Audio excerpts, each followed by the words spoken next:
ಚೇಳಿನ ವಿಷ ದೂರ ಮಾಡಲು ಬೇವಿನ ಮರದ ಎಲೆ ಅಥವಾ ಬೇರನ್ನು ಬಾಯಲ್ಲಿ ಅಗಿಯುವುದರಿಂದ, ಅನಂತರ ಚೇಳು ಕಚ್ಚಿದ ವ್ಯಕ್ತಿಗೆ ಕಿವಿಯಲ್ಲಿ ಊದಿದರೆ ವಿಷದ ಪರಿಣಾಮ ಇಲ್ಲವಾಗುವುದು. ಹೆಚ್ಚಿನ ಪ್ರಮಾಣದಲ್ಲಿ ಬೇವಿನ ಎಲೆಯನ್ನು ಹಾಸಿ ಅದರ ಮೇಲೆ ವಿಷವಿರುವ ವ್ಯಕ್ತಿಯನ್ನು ಮಲಗಿಸುವುದರಿಂದ ವಿಷದ ಪರಿಣಾಮವು ಇಳಿಮುಖವಾಗುವುದು.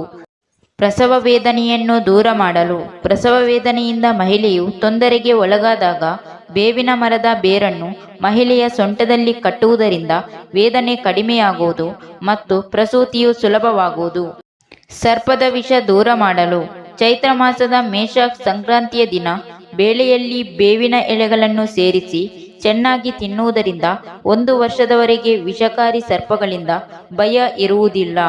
ಬೇವಿನ ಎಲೆ ಮತ್ತು ಕಹಿ ಎಣ್ಣೆಗಳನ್ನು ಸೇರಿಸಿ ಚೇಳು ಕಚ್ಚಿದ ಸ್ಥಳದಲ್ಲಿ ಹಚ್ಚುವುದರಿಂದ ಚೇಳಿನ ವಿಷದ ಪರಿಣಾಮವಾಗುವುದಿಲ್ಲ. ಹೊಟ್ಟೆಯಲ್ಲಿನ ಹುಳು ಸಾಯಲು ಹೊಟ್ಟೆಯಲ್ಲಿ ಕ್ರಿಮಿಗಳಿಂದ ತೊಂದರೆ ಉಂಟಾದಾಗ ಬೇವಿನ ಬೀಜಗಳನ್ನು ಪುಡಿ ಮಾಡಿ ಹೊಕ್ಕುಳ ಕೆಳಗೆ ಲೇಪನ ಮಾಡಿದರೆ ಹೊಟ್ಟೆಯಲ್ಲಿನ ಕ್ರಿಮಿಬಾಧೆ ನಿವಾರಣೆಯಾಗುವುದು. ಸ್ತ್ರೀಯರ ಮುಟ್ಟಿನ ಸಮಸ್ಯೆಗೆ ಬೇವಿನ 7 ಎಲೆಗಳನ್ನು ಶುಂಠಿಯನ್ನು ಚೆನ್ನಾಗಿ ಪುಡಿ ಮಾಡಿ ನೀರಿನಲ್ಲಿ ಸೇರಿಸಿ ಕುಡಿದರೆ ಅಥವಾ ನೀರಿನಲ್ಲಿ ಬೇಯಿಸಿ ಗಲ್ಲದ ಕೆಳಗೆ ನೀರಿನಲ್ಲಿ ಲೇಪಿಸಿಕೊಂಡರೆ ಮಾಸಿಕ ಋತುಸ್ರಾವವು ಸರಿಯಾಗುವುದು.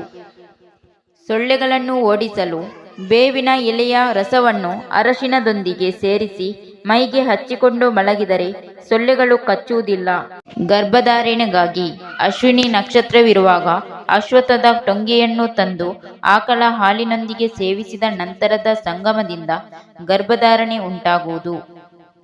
ಮಲಬದ್ಧತೆಯ ನಿವಾರಣೆಗೆ ಔಡಲ ಎಣ್ಣೆಯನ್ನು 2 ಚಮಚದಷ್ಟು ಕುಡಿದರೆ ಮಲಬದ್ಧತೆ ನಿವಾರಣೆಯಾಗುತ್ತದೆ. ದಮ್ಮು ನಿವಾರಣೆಗೆ ಅಂಟುವಾಳದ ಬೀಜದ ಮೂಲಕ ಸಿಪ್ಪೆಯೊಂದಿಗೆ ಶುಂಠಿ ಬೆಲ್ಲ ಸೇರಿಸಿ ಸಣ್ಣ ಗುಳಿಗೆಗಳನ್ನು ಮಾಡಿಕೊಂಡು ಪ್ರತಿದಿನ ಸೇವಿಸಿದರೆ 15 ದಿನಗಳಲ್ಲಿ ದಮ್ಮು ದೂರವಾಗುವುದು. ತಲೆಯಲ್ಲಿ ಹೇನುನಾಶ ಅಂಟುವಾಳಕಾಯಿಯನ್ನು ತೇಯ್ದು ವಿನೆಗರ್ ಸೇರಿಸಿ ತಲೆ ಸ್ನಾನ ಮಾಡಿದರೆ ಹೇನುಗಳು ನಾಶ ಹೊಂದುತ್ತದೆ. ದೃಷ್ಟಿದೋಷ ನಿವಾರಣೆಗೆ ಅಂಟುವಾಳಕಾಯಿಯನ್ನು ತೂತು ಮಾಡಿ ರವಿಪುಷ್ಪ ಯೋಗವಿರುವಾಗ ಮಕ್ಕಳ ಕುತ್ತಿಗೆಯಲ್ಲಿ ಕಟ್ಟಿದರೆ ದೃಷ್ಟಿದೋಷವು ನಿವಾರಣೆಯಾಗುವುದು. ಕೆಮ್ಮು ಕಫ ನಿವಾರಣೆಗೆ ಅಂಟುವಾಳಕಾಯಿಯನ್ನು ನೀರಿನಲ್ಲಿ ತೇಯ್ದು ಮೂಗಿಗೆ ಹಿಂಡುವುದರಿಂದ ಕಫ ಕರಗಿ ಕೆಮ್ಮು ಕಡಿಮೆಯಾಗುವುದು. Thank you for watching. ವಿಡಿಯೋನ ಲೈಕ್ ಮಾಡಿ, ಶೇರ್ ಮಾಡಿ, ಚಾನಲ್ನ ಸಬ್ಸ್ಕ್ರೈಬ್ ಮಾಡಿ.